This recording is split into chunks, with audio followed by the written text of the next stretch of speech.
وہ سب جزیرے پر آتے ہی ادھر ادھر بکھر گئے، جبکہ ان میں سے دو جن، جن میں سے ایک ویسٹرن کامن نژاد تھا اور دوسرا مقامی آدمی تھا، اکٹھے چلتے ہوئے عمران سے کچھ فاصلے پر جا کر ایک جھاڑی کے قریب رک گئے۔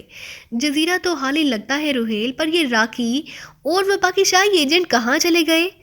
اس غیر ملکی نے کہا، اور عمران اس کی آواز سنتے ہی پہچان گیا کہ یہی ساگوانا ہے، کیونکہ راکی کے کیبن میں وہ اس کی کال سن چکا تھا۔ اب تو یہی کہا جا سکتا ہے کہ وہ شہر چلے گئے ہوں گے۔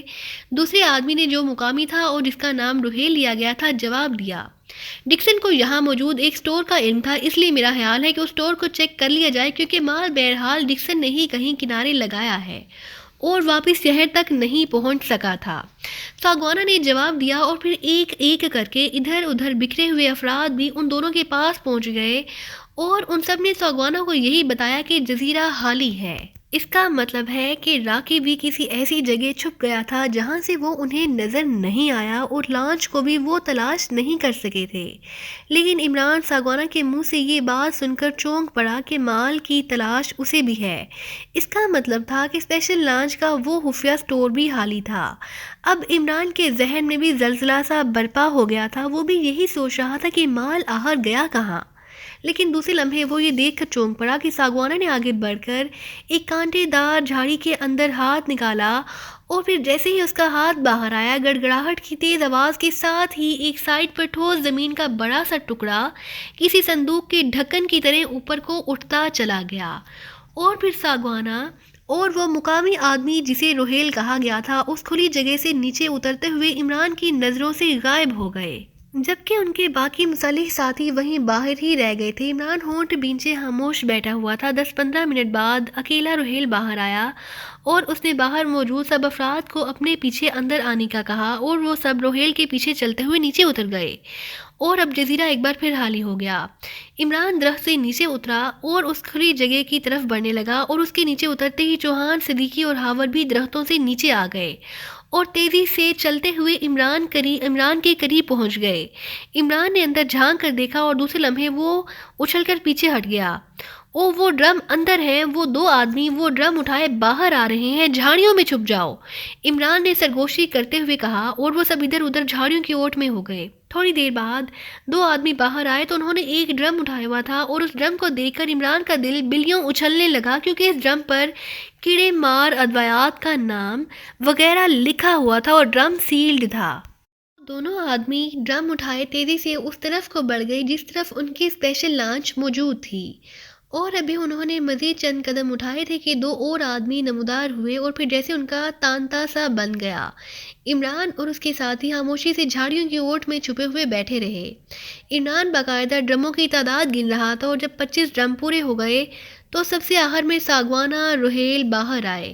ڈکسن نے کمال کیا ہے روہیل کے ڈرم یہاں چھپا دیے تھے، حالانکہ یہاں کی تو اس سے بات تک نہ ہوئی تھی۔ میں نے تو اسے مال پر 0.3 سٹور کرنے کا کہا تھا، ساگوانا نے روہیل سے مخاطب ہو کر کہا۔ ڈکسن نے بوس کچھ سوچ کر ہی ایسا کیا ہوگا، روہیل نے جواب دیتے ہوئے کہا، اور ساگوانا نے اثبات میں سر ہلا دیا، اور پھر مڑ کر اس نے جھاڑی میں ہاتھ ڈالا، اور دوسرے لمحے گڑگڑاہٹ کی آواز کے ساتھ صندوق کے ڈھکن کی طرح اوپر کو اٹھی ہوئی زمین کا ٹکڑا نیچے آنے لگا، اور چند لمحوں میں وہ زمین کے ساتھ اس طرح برابر ہو گیا کہ ہلکی سی لکیر بھی نظر نہیں آ رہی تھی، اور ایسا صرف اس لیے ہوا تھا کہ وہاں جھاڑیوں کی بہتات تھی۔ ڈرم اٹھائے افراد دور نکل گئے تھے، جبکہ وہاں اب صرف ساگوانا اور روہیل موجود تھے۔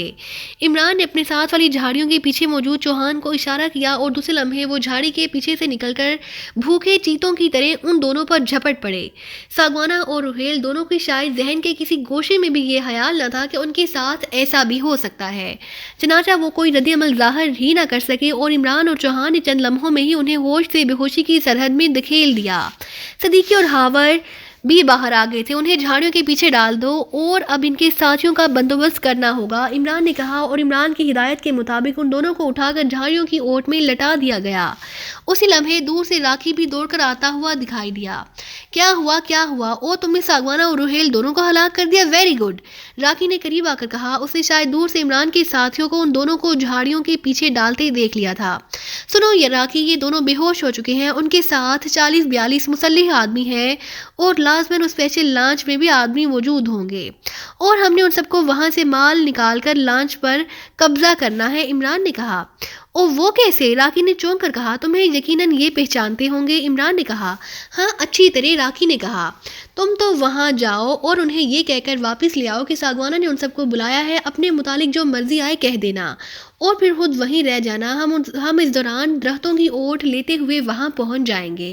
جب یہ سب ادھر آئیں گے تو ہم لانچ پر سوار ہو کر لانچ کو لے جائیں گے۔ اس کے بعد یہ لوگ خود ہی تمہاری لانچ تلاش کر کے واپس شہر پہنچتے رہیں گے، عمران نے کہا۔ لیکن عمران صاحب، کیوں نہ ان سب کا خاتمہ کر دیا جائے، صدیقی نے کہا۔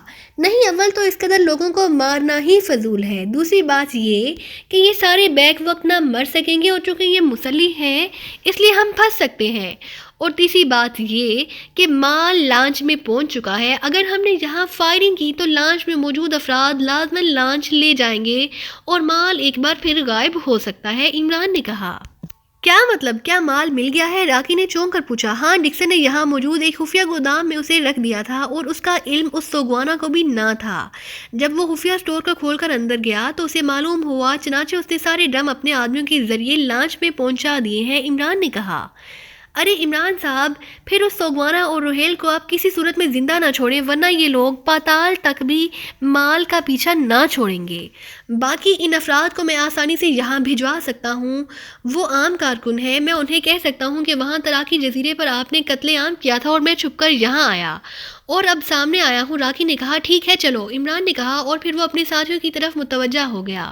چوہان اور صدیقی، تم ان دونوں کو اٹھاؤ گے، عمران نے کہا، اور پھر اس کی ہدایت کی ایک بار پھر فوری تعمیل کی گئی اور چوہان نے ساگوانہ کو اور صدیقی نے راہیل کو اٹھا کر کندھے پر لادا اور وہ سب چکر کاٹ کر تیزی سے اس طرف کو بڑھنے لگے جہاں وہ لانچ موجود تھی۔ راکی ان سے پہلے ہی ادھر کو پڑ گیا تھا۔ تھوڑی دیر بعد جب وہ کنارے کے قریب پہنچے تو انہوں نے مسلح افراد کو کنارے پر کھڑے دیکھا۔ راکی ان سے باتیں کر رہا تھا اور پھر وہ سب تیزی سے سر ہلاتے ہوئے جزیرے کے اندرونی حصے کی طرف بڑھ گئے، جبکہ راکی لانچ پر سوار ہو کر ان کی نظروں سے غائب ہو گیا۔ عمران اور اس کے ساتھی قد آدم جھاڑیوں کی اوٹ میں رکے ہوئے تھے۔ عمران کی نظریں لانچ پر جمی ہوئی تھی۔ وہ سمجھ گیا تھا کہ راکی لانچ پر اس لیے سوار ہوا ہے تاکہ لانچ پر موجود افراد کا خاتمہ کر سکے، اس لیے وہ اس کی طرف سے اشارے کا منتظر تھا۔ لیکن جب دوسرے لمحے لانچ کا انجن سٹارٹ ہوا اور لانچ تیزی سے پیچھے ہٹنے لگی تو عمران اور اس کے ساتھی بے اختیار اچھل پڑے۔ یہ کیا ہو رہا ہے؟ چوہان نے حیرت بھرے لہجے میں کہا۔ ہا ہا ہا، میں مال لے جا رہا ہوں، اب تم جانو اور یہ مسلح افراد، اور یہ بھی بتا دوں کہ میں نے اپنے والی لانچ بھی ڈبو دی ہے، اس لیے تم سب یہیں ایڑیاں رگڑ رگڑ کر مر جاؤ گے۔ لانچ سے راکی کی چیختی ہوئی آواز سنائی دی اور لیکن وہ سامنے نہ آیا۔ یقیناً اسے خطرہ تھا کہ اگر وہ سامنے آیا تو عمران یا اس کے ساتھی اسے ہٹ کر سکتے ہیں۔ او، اس شخص نے زبردست دھوکہ دیا ہے، عمران نے ہونٹ چباتے ہوئے بڑے بے بس سے لہجے میں کہا۔ لانچ اب کافی دور جا چکی ہے، بظاہر تو ایسا لگتا نہ تھا، چوہان نے کہا۔ ہاں، مجھ سے واقعی غلطی ہوئی ہے، مجھے اس کے مال کے متعلق نہ بتانا چاہیے تھا۔ بہرحال اب جزیرے میں موجود افراد کا خاتمہ ضروری ہو گیا ہے، تیار ہو جاؤ، یہ لوگ واپس آئیں گے اور ہم نے ان کا شکار کھیلنا ہے، عمران نے کہا اور اس کے ساتھیوں نے اسبات میں سر ہلا دیے۔ ساگوانہ اور روہیل دونوں کو یہاں سامنے میدان میں لٹا دو اور چاروں طرف پھیل کر درختوں پر چڑھ جاؤ، ان دونوں کی وجہ سے یہ سب ان کے گرد اکٹھے ہو جائیں گے، پھر ان چاروں پر ہم آسانی سے فائر کھول سکتے ہیں، عمران نے کہا اور چوہان اور صدیقی نے آگے بڑھ کر ساگوانہ اور روہیل دونوں کو کھلی جگہ پر لٹا دیا اور اس کے بعد وہ سب دوڑ کر ادھر ادھر درختوں پر چڑھنے لگے۔ عمران بھی ایک درخت پر چڑھ کر بیٹھ گیا تھا اور پھر تھوڑی دیر بعد اس نے ان سب افراد کو باتیں کرتے ہوئے واپس آتے دیکھا۔ وہ چیف اور بوس اور روہیل، وہ دونوں، اچانک ایک آدمی نے چیختے ہوئے کہا اور دوسرے لمحے وہ سب ان دونوں کی طرف دوڑ پڑے۔ وہ لانچ، ارے وہ لانچ، وہ دیکھو، وہ دور سمندر میں یہ راکی لے گیا ہوگا، ایک اور نے چیختے ہوئے کہا اور وہ سب ساگوانہ اور روہیل کے قریب پہنچ کر رک کر سمندر کی طرف دیکھنے لگے۔ یہ دونوں زندہ ہیں اور انہیں ہوش دلاؤ، ایک آدمی نے کہا اور وہ سب چونک پڑے۔ اسی لمحے عمران نے مشین گن کا رخ ان دونوں کی طرف کیا اور ہونٹ بھینچتے ہوئے اس نے ان پر فائر کھول دیا، کیونکہ وہ اتنے آدمیوں کو ہلاک کرنے سے گریز کر رہا تھا، لیکن راکی کی وجہ سے اب ایسا کرنا مجبوری ہے۔ فائرنگ کی آواز کے ساتھ ہی ان کی چیخیں سنائی دیں اور پھر اس سے پہلے کہ وہ سنبھلتے عمران کے ساتھیوں نے بھی فائر کھول دیا اور چاروں طرف سے پڑنے والی گولیوں کی بارش نے چند لمحوں میں ہی ان سب افراد کو زمین بوس کر دیا۔ ان میں سے چند نے بھاگنے کی کوشش کی لیکن کیونکہ گولیاں چاروں طرف سے اور مسلسل ان پر برس رہی تھی، اس لیے ان میں سے کوئی بھی نہ بچ سکا، اور جب وہ ساکت ہو گئے تو عمران نے چیخ کر فائرنگ رکوائی اور پھر درختوں سے نیچے اتر آیا۔ اس کے ساتھی بھی نیچے اتر آئے تھے۔ وہاں ہر طرف لاشیں ہی لاشیں بکھری ہوئی تھیں اور ان کے جسم سے نکلنے والا خون پھیلا ہوا نظر آ رہا تھا۔ عمران نے فائرنگ کے دوران ایک گولی بے ہوش پڑے روہیل کے سینے میں بھی اتار دی تھی، اس لیے اب وہاں صرف ساگوانہ ہی زندہ رہ گیا تھا، باقی سب لاشوں میں تبدیل ہو چکے تھے۔ میں ساگوانہ کو ہوش میں لے آتا ہوں، تم اس طرف جاؤ جہاں ہماری لانچ تھی۔ یقیناً راکی نے اسے کہیں چھپا دیا ہوگا، اسے تلاش کرو۔ مگر وہ تو کہہ رہا ہوگا کہ اس نے ڈبو دیا ہے، ہاون نے کہا۔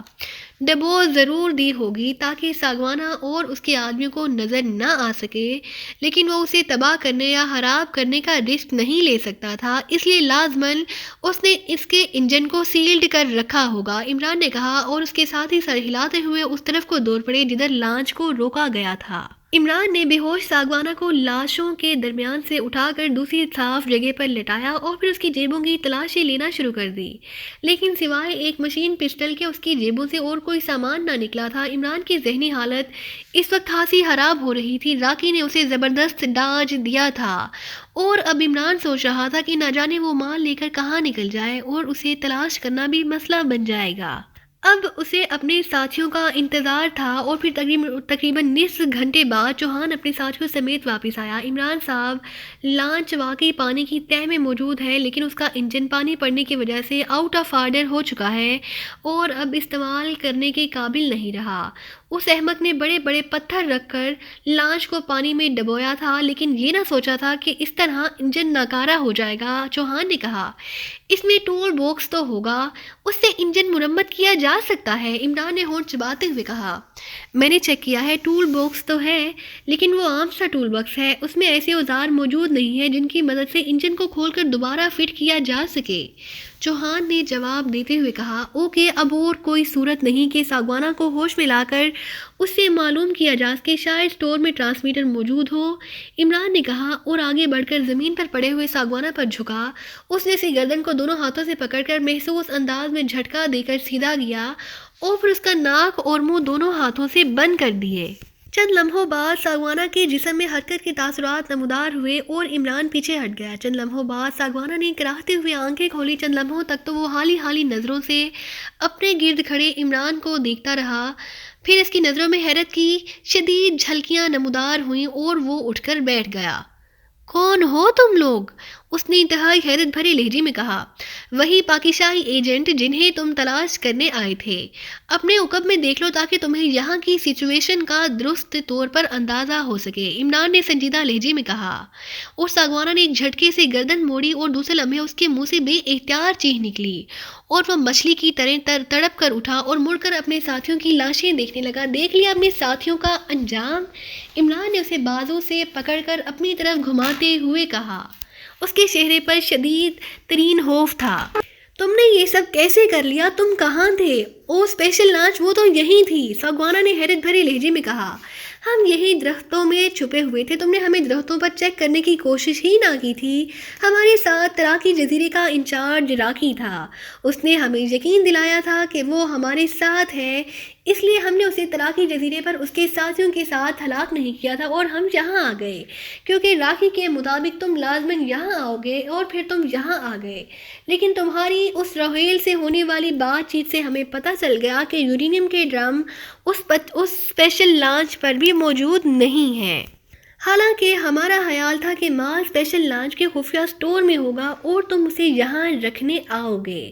پھر تم نے خفیہ اسٹور کھولا اور ہمیں معلوم ہو گیا کہ مال کے ڈرم یہاں موجود ہیں، ڈکسن انہیں یہاں پہلے ہی اسٹور کر گیا تھا۔ تم نے اپنے آدمیوں کے ذریعے مال اسپیشل لانچ پر پہنچا دیا، تو ہم نے فیصلہ کیا کہ تمہیں اور روہیلس کو مار دیا جائے اور تمہارے ساتھیوں کو یہاں چھوڑ دیا جائے، لیکن راکی نے ہمیں دھوکہ دیا اور وہ اکیلا ہی اسپیشل لانچ لے کر فرار ہو گیا، اس لیے مجبوراً تمہارے ساتھیوں اور روہیل کو ہمیں ہلاک کرنا پڑا۔ جس لانچ پر ہم آئے تھے، راکی نے اسے چھپانے کے لیے سمندر میں ڈبو دیا ہے اور اب وہ ہمارے کام کے قابل نہیں رہی، عمران نے تفصیل بتاتے ہوئے کہا۔ اور راکی مال لے گیا؟ او ویری بیڈ، ساگوانہ نے انتہائی افسوس بھرے لہجے میں کہا۔ تمہیں اندازہ ہوگا کہ وہ مال کہاں لے گیا ہوگا۔ عمران نے منہ بناتے ہوئے کہا تو ساگوانہ بے اختیار چونک پڑا۔ ہاں میں اس کی رگ رگ سے واقف ہوں، میں اس سے مال وصول کر لوں گا۔ ساگوانہ بات کرتے کرتے یکلخت رک گیا۔ مال اس وقت وصول کرو گے جب یہاں سے نکل سکو گے، عمران نے مسکراتے ہوئے کہا۔ سنو میری بات سنو، میں تمہارے ساتھ سودا کرنا چاہتا ہوں۔ مجھے اب یقین ہو گیا ہے کہ میں تمہارا مقابلہ نہیں کر سکتا۔ تم نے جس انداز میں میرے آدمیوں کو ہلاک کیا ہے اس نے مجھے دہشت زدہ کر دیا ہے۔ تم نے ہی یقیناً ڈکسن اور اس کے گروپ کا خاتمہ کیا ہوگا، اور پھر تم نے تراکی جزیرے پر قتل عام کیا، اور اب تم نے یہاں بھی قتل عام کیا ہے۔ ایک لحاظ سے تم نے فیلڈ فورس کا خاتمہ کر دیا ہے، اس لیے میں ذہنی طور پر تم سے خوفزدہ ہو گیا ہوں۔ ساگوانہ نے بولنا شروع کر دیا۔ تم کسی سودے کی بات کر رہے تھے؟ عمران نے اسے درمیان میں ہی ٹوک دیا۔